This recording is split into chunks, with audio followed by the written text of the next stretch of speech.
সন্ধ্যা ৭:২২। শুভ্রদের পরপর ৩টা গাড়ি এগিয়ে চলেছে রেইনকোট ক্যাফের উদ্দেশ্যে।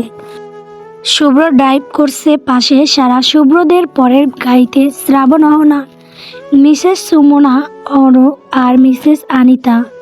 আর পরের গাড়িতে ফারুক তালুকদার আর অর্ক, আর পিছনে ফাতিহা আর আনিশা আর অন্ত। আনিশার মনটা প্রচণ্ড খারাপ, চোখ দিয়ে টপ টপ করে পানি পড়ছে, যদিও গাড়ির ভেতরে লাইট অফ থাকায় সেটা কারোর চোখে পড়ছে না। তবুও অর্কের দৃষ্টি বুঝে গেল আনিশার কান্না, তবে কোনো মাথা ঘামালো না সে। আনিশা চোখে ভেসে উঠল সেই মুহূর্ত, ফ্ল্যাশব্যাক। আনিস তালুকদার এর বকা শুনে মিসেস সুমনার কাছে বাধ্য হয়ে সাজতে বসেন। ব্লু কালারের গাউন পরে চুল ছেড়ে রেখেছে। আর কিছুই না, তার মন ভালো না, শরীর ভেঙে আসছে, বুকের ভেতরে অসম্ভব পীড়া দিচ্ছে। এই তো কিছুক্ষণ আগে আনিশা রুম থেকে বেরিয়ে সিঁড়ি বেয়ে নিচে আসে, তখন ফারুক তালুকদার আনিশাকে রেডি হয়ে নিতে বলে। আনিশা কারণ জিজ্ঞাসা করলে তিনি সারপ্রাইজ এর কথা বলেন। আনিশা চাইলেও কাউকে জিজ্ঞাসা করতে পারেনি শ্রাবণ আর অহনার কথা। আনিশা সিঁড়ি বেয়ে উপরে আসছিল, ঠিক তখনই অন্ত পিছন থেকে এসে বলে, আপু জানিস অহনা আপু বড় ভাইয়ার বউ। অন্তর কথা শুনে আনিশার পা থেমে যায়, চলতে চেয়েও পারে না। আনিশা অন্তর দিকে তাকিয়ে বলে ওঠে, কি আজে বাজে বলছিস? অন্ত কিছু বলার আগেই মিসেস আনিতা বলে ওঠে, হ্যাঁ রে মা, সত্যি কিছুদিন আগে ওর জন্য মেয়ে খুঁজেছি, আর আজ কত বড় সারপ্রাইজ হয়ে গেছি। কথাটা শোনা মাত্র এক মুহূর্তের জন্য আনিশা পায়ের নিচে মাটি সরে গেল, গলা শুকিয়ে গেল, চোখ টলমলিয়ে উঠল, কণ্ঠ ভেদ করে কোনো কথা বের হচ্ছে না। নিজের কানকেও যেন বিশ্বাস করতে পারছে না। আনিশা উল্টো ঘুরে ছুটে নিজের রুমে চলে আসলো, এসে দরজা লাগিয়ে দিল। আনিশার স্যুট দেখে আনিতা হাসলেন, মনে মনে বলেও ফেললেন, পাগল মেয়ে একটা, খুশিতে লাফিয়ে উঠছে। ফারুক তালুকদার সবাইকে গুছিয়ে রেডি হতে বলেছেন, কারণ এখন বলবেন না, তবে আজ বাইরে যাবে। শুভ্র আগে বাগে এসে মিসেস সুমনার কাছ থেকে বাক্সটা গাড়ির ডিকিতে রেখে দিয়েছে। আনিশা ঘরে গিয়েই বিছানার পাশে বসে ডুগরে কেঁদে ওঠে। বুকের ভেতরে চিনচিন ব্যথা করছে, মনে হচ্ছে তার দম বন্ধ হয়ে যাবে। আনিশার মনে হতে থাকে সেই সব ঘটনা যেগুলো তার জীবনে জড়িয়ে আছে শ্রাবণের সাথে। তাহলে কি শ্রাবণ ভাই তাকে এই জন্যই পাত্তা দিত না? আচ্ছা, আমি কি কোনো দুঃস্বপ্ন দেখছি? ঘুম ভেঙে সব আগের মতো হয়ে যাবে। আনিশা নীরবে চোখের পানি ফেলছে। কিছু ভালোবাসা প্রকাশ করার আগেই মরে যায়, যেমন তার ভালোবাসা। একটু পর অন্ত এসে আনিশাকে ডাকলে আনিশা কাট কাট ভাবে বলে দেয়, যাবে না। ঠিক সে সময় আনিস তালুকদার দরজায় নক করে। আনিশা তাড়াতাড়ি চোখ মুখ মুছে দরজা খুলে দেয়। আনিস তালুকদার বেশ কড়া কণ্ঠেই বলে, যাবে না কেন? আনিশা চুপ হয়ে যায়। বাবার মুখের ওপর কোনো কথা বলার সাহস নেই তার। চোখ নামিয়ে মাটির দিকে তাকিয়ে থাকে। আনিস তালুকদার ধমকে বলে উঠে, 5 মিনিটের মাঝে আম্মুর কাছে গিয়ে রেডি হয়ে বের হও, কোনো কথা শুনতে চাই না। আনিস তালুকদার নিজের সাথে করেই আনিশাকে নিয়ে যায় সুমনার কাছে। ব্যাগত্তা কান্না চেপে রেডি হয়ে নেয় আনিশা। সন্ধ্যা 6:20। তালুকদার বাড়ির ড্রয়িং রুমের সোফায় বসে কথাবার্তা শেষ করলেন ফারুক তালুকদার। পুলিশের ভাষ্য মতে আগামী 7 দিনের মধ্যে রিহান মোল্লাকে খুঁজে বের করবে। যেহেতু রিহানের নামে আগে থেকে 2টো কমপ্লেইন আছে থানায়, তাই ফারুক তালুকদারের কথা শুনে তারা বিদায় নিয়ে বেরিয়ে পড়ে। পুলিশ চলে যেতেই ফারুক তালুকদার সবার উদ্দেশ্যে বলে ওঠে, আজ আমার পরিবারের বেশ খুশির দিন। 3টা সারপ্রাইজ আছে সবার জন্য। প্রথম 2টা সবার জানা থাকলেও তৃতীয়টা সিক্রেট। প্রথমত, আজ আমি ঠিক করেছি প্রথমে আমাদের শ্রাবণ আর অহনার বিবাহ সম্পূর্ণ করতে। সবাই নিশ্চুপ। আনিশার চোখে পানি টলমলিয়ে উঠে। আর দ্বিতীয়ত, আজ সারার জন্মদিন। এটা সারা বাদে সবাই জানে। শুভ্রই নিষেধ করেছে তাকে বলতে। শুভ্র অর্কের থেকে জানতে পারে 5 ডিসেম্বর সারার জন্মদিন, যদিও বর্তমান কাগজপত্রে অন্য কিছু, তবে অরিজিনাল সব কাগজে 5 তারিখ সেই হিসেবে সারার জন্মদিন। আর তৃতীয়ত, ফারুক তালুকদার শুভ্র সারাকে আবার বিয়ে দিবেন, তবে সেটা কেউ জানে না, গোপন রেখেছে সবার থেকে।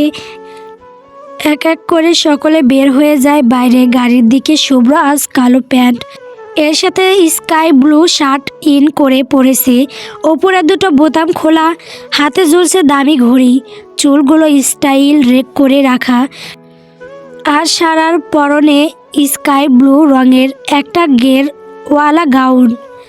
সবাই যার যার গাড়িতে উঠে পড়ে। আনিশা রুমে নিজের মোবাইলটা নিতে যায় তাড়াতাড়ি, যদিও তার আর প্রয়োজন নেই। বাড়ির সকলের বের হওয়ার পর শ্রাবণ আর অহনা বের হয়। দুজনকেই বেশ মানিয়েছে। শ্রাবণ অহনার ঘাড়ে হাত দিয়ে সামনে আগাতে থাকে। সিঁড়ি থেকে নিচে নামতে নামতে চক্ষু আটকে যায় আনিশার সেদিকে। চলমান পা থমকে যায়, জমে থাকা পানিটুকু গড়িয়ে পড়ে চোখ থেকে। আনিস তালুকদারের বাইরে থেকে ডাকার কারণে আনিশা নিজের চোখ মুছে নাক টেনে বেরিয়ে যায় বাড়ি থেকে। আনিশা গাড়ির পেছনে সিটে বসে জানালার ধারে গাড়ি চলতে শুরু করে, সাথে আনিশার চোখের পানিও বেয়ে চলেছে। কোথা থেকে ভেসে এলো গানের কিছু লাইন, যা আনিশার বুকে তীরের মতো বিঁধছে। আনিশাও এক বুক চাপা কষ্ট আর এক পক্ষে না বলা ভালোবাসার জন্য গানের লাইনগুলো মনে মনে গুনিয়ে গুনিয়ে গাইতে শুরু করলো। তুমি জানতেই পারোনি কত গল্প উড়ে যায়, তুমি চিনতে পারোনি আমাকে, হাই কি করে বলবো তোমায়, আসলে মন কি যে চায়।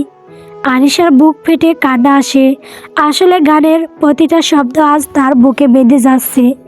তার খুব কষ্ট হচ্ছে আজ। শুভ্র ড্রাইভ করছে আর সারার দিকে তাকাচ্ছে। মহারানী তার দিকেই চেয়ে আছে। সে কি বুঝছে না এতে তার গাড়ি চালাতে কষ্ট হচ্ছে? নিজেকে কেমন কেমন লাগছে শুভ্র তার মহারানী তার পাশে বসে। আগে এই ফিলিংসটা শুভ্র পায়নি, আজ একটু বেশি বড় বড় লাগছে সারাকে। শুভ্র অর্ককে দিয়ে বলিয়ে সারার বাবা মাকে আগে ক্যাফেতে পাঠিয়েছে। নাম ক্যাফে হলেও জায়গা বিশাল, সাথে তাদের ডেকোরেশন। শুভ্র গাড়ি চালাচ্ছে আর সারাকে তার ছোট্ট বেলার গল্প শোনাচ্ছে। সারাও বেশ মনোযোগ দিয়ে শুনছে। শুভ্রদের গাড়িটি এবার হাইওয়ে রাস্তায়, তবে আজ যানজট কম। কিছু দূর পরপরই ট্রাফিক আর 4 রাস্তার মোড়। শুভ্র গাড়ি চালাচ্ছে, শ্রাবণদের গাড়ি আগে গিয়েছে, তারা মাঝে, আর পেছনে অর্কদের গাড়ি। গাড়ির জানালা খোলা থাকায় হঠাৎ বাতাসের ধাক্কা সারার চোখে কিছু একটা ঢুকে যায়, সাথে সারা আউজ করে উঠে। শুভ্র সারার দিকে তাকিয়ে গাড়ির স্টিয়ারিংয়ে হাত রেখেই বলে ওঠে, কি হয়েছে দেখি।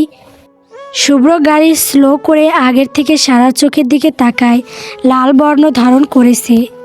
শুভ্র সারার চোখে ফু দিতে কোথা থেকে এক মাল ভর্তি এসে পড়ল ঠিক তাদের গাড়ির সামনে। শুভ্র প্রথমে খেয়াল না করায় বিপদটা আরও বেড়ে গেল। আর যতক্ষণে শুভ্র সামনে তাকালো ততক্ষণে শুভ্রর হাতে করার মতো কিছুই ছিল না। গাড়ির গতির কম থাকলেও সামনে থাকা গাড়িটির ব্রেকআউট ছিল। শুভ্র এক মুহূর্তের জন্য থেমে দ্রুত সিট বেল্ট খুলে সারার উপর ঝাঁপিয়ে পড়ে। তারপর ভয়ঙ্কর এক শব্দের পরই নিস্তব্ধতা, ভয়ঙ্কর নিস্তব্ধতা। সেই নিস্তব্ধতা যেন এক নরকীয় ব্যথা দিচ্ছিল হৃদয়ে। শুভ্র অল্প অল্প করে চোখ মেলে তাকালো। প্রচণ্ড মাথায় আঘাত লেগেছে তার। শুভ্র নিজের বুকে জড়িয়ে ধরা সারার দিকে তাকালো। রক্তে ভিজে গেছে গ্রাউন্ড সহ শুভ্রর সাথ, চারিপাশে ধোঁয়া উঠছে, কাছের টুকরো ছড়িয়ে আছে সব দিকে চ্যাপ্টা হয়ে যাওয়ার গাড়িটার ভেতরে তারা দুজন। রক্তে রাঙা সারা পুরো নিস্তেজ। শুভ্রর যেন নিজের প্রেয়সীকে এভাবে দেখে শ্বাস আটকে গেল। তার মাথা আর ঘাড় থেকে টকবগিয়ে রক্ত পড়ছে।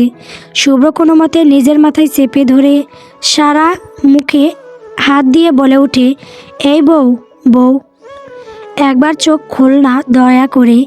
এই বউ, এই পিসি পাখি তাকা আমার দিকে। সারা আর তাকায় না। শুভ্র মাথা ব্যথায় চোখ খুলে রাখতে না পারায় উপক্রম কিছুক্ষণের মাঝেই অর্কদের গাড়িসহ আর কিছু লোকজন জড়ো হলো।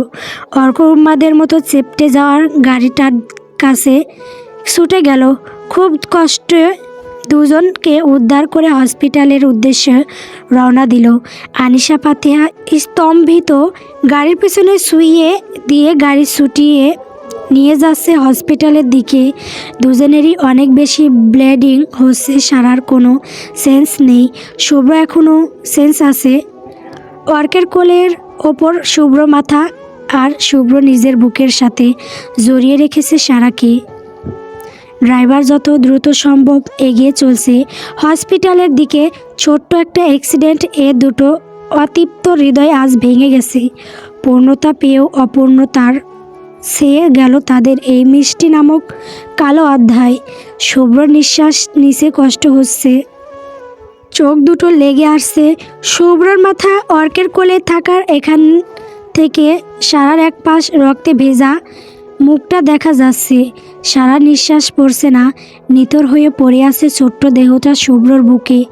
শুভ্র সেদিকে একবারও তাকিয়ে গম্ভীরভাবে অনুভব করে কিছু। তারপর অর্কের দিকে তাকিয়ে ইশারা করতেই অর্ক নিজের কান শুভ্রের মুখের কাছে আনতেই শুভ্র কাতর গলায় বলে ওঠে, আমার পিচ্ছি পাখিকে বকে দিস। আমি আমার কথা রেখেছি। আমার জীবনের শেষ নিঃশ্বাস অবধি তাকে বুকে রাখার কথা দিয়ে আমি তা রেখেছি। আমি ওকে সত্যি প্রচণ্ড ভালোবাসি। শুভ্র একটু থামে, কথা জড়িয়ে আসছে তার, চোখ দিয়ে পানি পড়ছে। শুভ্র জোরে একটা শ্বাস নিয়ে বলে ওঠে, আমাদের আলাদা করিস না। কথাটা বলে শুভ্র থেমে যায়, চোখের মনি স্থির হয়ে যায়। এই দোস্ত কি বলছিস? তোদের কিছু হবে না, আমি কিছু হতে দেব না। এই তাকা আমার দিকে শুভ্র। এই ড্রাইভার গাড়ি তাড়াতাড়ি চালা। এই শুভ্র তাকা আমার দিকে। আর কথা আসে না। শুভ্র সারার মতো নিস্তব্ধ হয়ে যায়। অর্ক জোরে কেঁদে ওঠে, শুভ্রর মুখে ছোট ছোট থাপ্পড় দিয়ে ডাকতে থাকে। তবে শুভ্র নিস্তেজ। এই কেমন নিয়তি! একদিকে নিজের বোন আর একদিকে নিজের বেস্ট ফ্রেন্ড। আজকের দিনটা তো এমন হওয়ার কথা ছিল না। বাইরে মুষলধারে বৃষ্টি নামে। অর্কের কোলে মাথা দেওয়ার নিজের বেস্ট ফ্রেন্ড আর তার বুকের ওপর নিস্তব্ধ হয়ে পড়া থাকা নিজের বোনের দিকে এক পলক তাকানোর দুঃসাহস অর্কের হয় না।